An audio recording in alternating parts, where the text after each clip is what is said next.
পবিত্র ভূমি নবদ্বীপ একসময় ছিল জ্ঞান ও ভক্তির মহান কেন্দ্র। সেই নবদ্বীপেই আবির্ভূত হলেন মহান ভক্তি অবতার চৈতন্য মহাপ্রভু। শৈশবে তাঁর নাম ছিল নিমাই। ছোটবেলা থেকেই তার মধ্যে ছিল অসাধারণ প্রতিভা, কিন্তু সময়ের সঙ্গে সঙ্গে তাঁর হৃদয় ভরে উঠল ভগবানের প্রেমে। একদিন নিমাই উপলব্ধি করলেন, এই কলিযুগে মানুষের মন অস্থির, মানুষ দুঃখে ভরা, মানুষ ঈশ্বরকে ভুলে গেছে। তখন তিনি সিদ্ধান্ত নিলেন, মানুষের জীবনে আবার ভক্তির আলো জ্বালাতে হবে। তিনি বললেন, এই যুগে মুক্তির সহজ পথ হল ভগবানের নাম জপ করা। সবাই হরিনাম করো।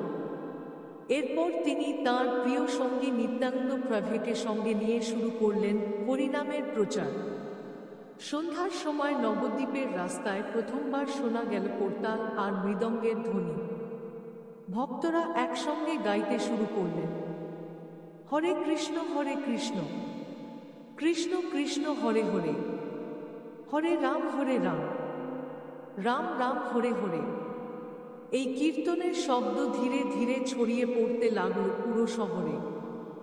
মানুষ অবাক হয়ে দেখল, এই নাম জপ করতে করতে অনেকের চোখে জল এসে যাচ্ছে, কেউ আনন্দে নাচছে, কেউ আবার গভীর ভক্তিতে মাটিতে প্রণাম করছে। নিত্যানন্দ প্রভু বাড়ি বাড়ি গিয়ে মানুষকে বলতেন, ভাই একবার শুধু ভগবানের নাম বলো, দেখবে তোমার হৃদয় শান্ত হয়ে যাবে। কেউ বিশ্বাস করত, কেউ সন্দেহ করত, আবার কেউ উপহাস করত, কিন্তু নিত্যানন্দ প্রভু কখনো রাগ করতেন না। তিনি হাসি মুখে সবাইকে বলতেন, একদিন তোমরা বুঝবে হরিনামের মহিমা। এইভাবে দিন যেতে লাগল। নবদ্বীপের পথে পথে কীর্তন হতে লাগল। ধীরে ধীরে সাধারণ মানুষও হরিনামের শক্তি অনুভব করতে শুরু করল। একদিন সন্ধ্যায় কীর্তনের সময় এমন এক ঘটনা ঘটল যা সবার হৃদয় কাঁপিয়ে দিল। শহরের দুই ভয়ঙ্কর মানুষ, জয়গ্যায় এবং মেঘ্যায়, সেখানে এসে কীর্তন বন্ধ করতে চাইল।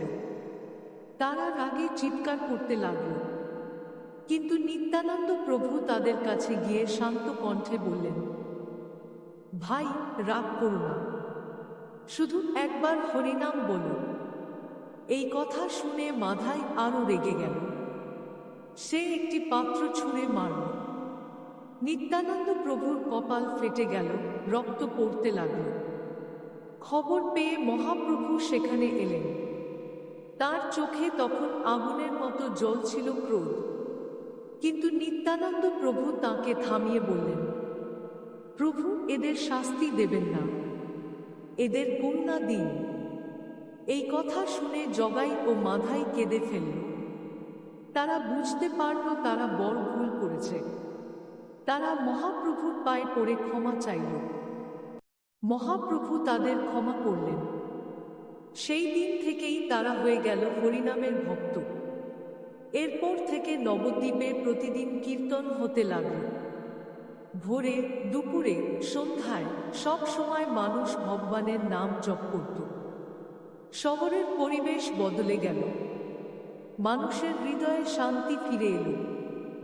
গৌর নিতাইয়ের করুণায় হরিনামের আলো ছড়িয়ে পড়ল গ্রাম থেকে শহরে, শহর থেকে দূর দেশে।